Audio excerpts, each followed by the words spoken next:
আমাদের আজকের অধ্যায়ের নাম সিমুলেশন। তো আমরা শুরুতেই বোঝার চেষ্টা করব সিমুলেশন ব্যাপারটা কী।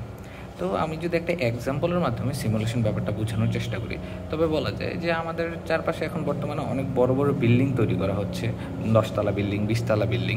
কিন্তু এই বিল্ডিং বা ভবনগুলো তৈরি করার পূর্বেই তার একটা 3D মডেল ক্রিয়েট করা হয় এবং এই 3D মডেলটা ক্রিয়েট করে কাস্টমার বা সেলারদের জিনিসটা দেখানো হয় এবং দেখানোর মাধ্যমে ওই প্লটগুলো বিল্ডিং বানানোর পূর্বেই সেল করে ফেলা হচ্ছে। তার মানে কাস্টমাররা এই জায়গায় বিলিভ করতেছে যে হ্যাঁ, আমরা যে মডেলটা দেখছি ও ঠিক আমাদের বিল্ডিংটাও ওই রকমই হবে এবং বাস্তবে হয়ও এরকম।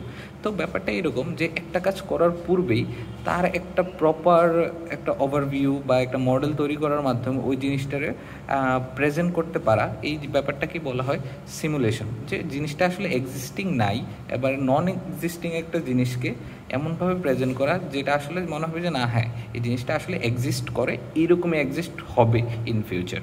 তো এই ব্যাপারটাকে আসলে মানে খুব সহজভাবে বললে সিমুলেশন বলা হয়। যদি আমরা আরেকটা এক্সাম্পল খেয়াল করি, আমাদের খুব পরিচিত একটা এক্সাম্পল, আমরা যখন সবাই ক্রিকেট খেলা দেখি, তো ওই ক্রিকেট খেলার সময় আমরা যখন এলবিডব্লিউ আউট দেওয়া হয় তখন আমরা দেখি যে প্লেয়াররা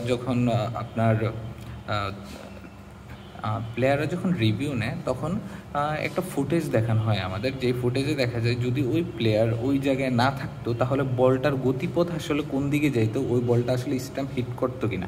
যদি এই ঘটনাটা আদতে বাস্তবে কখনোই ঘটে নাই, কিন্তু ওই সিমুলেশন বা একটি মডেলের মাধ্যমে এই জিনিসটাকে আপনাকে ভিজুয়ালাইজ করা হচ্ছে এবং ভিজুয়ালাইজ করার মাধ্যমে জিনিসটাকে প্রেজেন্টেবল একটা ওয়েতে পরিণত করা হচ্ছে যে আসলে এখানে কি হইতে পারতো, মানে একটি নন এক্সিস্টিং জিনিসকে একটি এক্সিস্টিং জিনিসে পরিণত করে আপনাকে দেখানো হচ্ছে।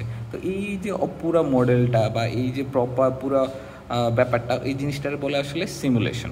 তো আমরা আশা করি সিমুলেশন কি এটা একটা সুন্দর ওভারভিউ পেয়েছি। আর যদি বলি আমার সিমুলেশনের ডেফিনেশন কী হবে, ডেফিনেশন আমাদের শিটে দেওয়া আছে, আমরা শিট ওয়াইজ ওই 2 লাইনের ডেফিনেশন লিখলে আমরা পরীক্ষায় মার্ক পেয়ে যাব। সিমুলেশন চ্যাপ্টারে আমরা এই 4টি টপিকের উপর আলোচনা করব এবং পাশাপাশি এই 4টি টপিকের উপর আমরা এক্সাম্পল সলভ করব যেগুলো আমাদের পরীক্ষায় আসার মতো হতে পারে।